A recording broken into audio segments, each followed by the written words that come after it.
साथियों नमस्कार। योगेश्वर श्री कृष्ण भगवान यहाँ कहते हैं, अर्जुन के इस कथन का स्पष्टीकरण कीजिए। यहाँ अर्जुन मृत्यु के बाद की गति जानना चाहते हैं। यह एक ऐसा रहस्य है जिसका उद्घाटन बुद्धि और तर्क के बल पर कोई नहीं कर सकता।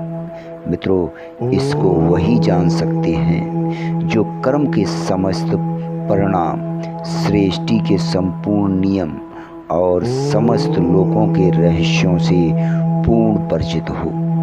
साथियों, लोकांतरों के देवता, सर्वत्र विचरण करने की सामर्थ्य वाले ऋषि मुनि और तपस्वी तथा विभिन्न लोकों की घटनावलियों को देखकर और जान सकने की सामर्थ्य वाले योगी किसी अंश तक इन बातों को जानते हैं मित्रों, परंतु उनका ज्ञान भी सीमित ही होता है। इसका पूर्ण रहस्य तो सबके एकमात्र स्वामी श्री भगवान ही जानते हैं। मित्रों, भगवान श्री कृष्ण के प्रभाव को अर्जुन पहले से ही जानते थे। फिर भगवान ने अभी जो चौथे अध्याय में अपने को जन्मों के जानने वाले, अजन्मा, अविनाशी तथा सब प्राणियों के ईश्वर, गुण कर्मानुसार सबके रचयिता और 5वें अध्याय के अंत में सब लोगों के महान ईश्वर बतलाया।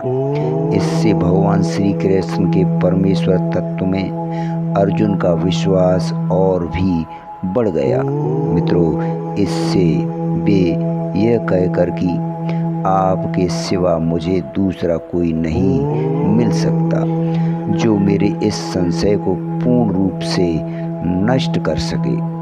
इस संदेह का समूल नाश करने के लिए तो आप ही योग्य हैं।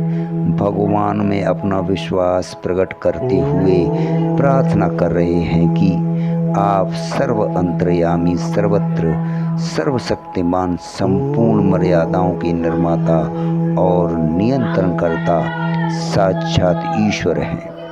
मित्रों, अनंत कोटि के ब्रह्मांडों के अनंत जीवों की समस्त गतियों के रहस्य का आपको पूर्ण पता है और समस्त लोकांतरों की त्रिकाल में होने वाली समस्त घटनाएं आपके लिए सदा ही प्रत्यक्ष हैं। ऐसी अवस्था में योग भ्रष्ट पुरुषों की गति का वर्णन करना आपके लिए बहुत ही आसान है।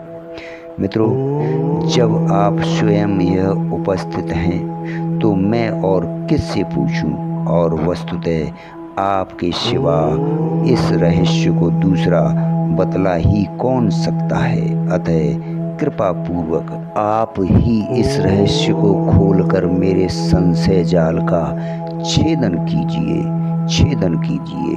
धन्यवाद, शुक्रिया।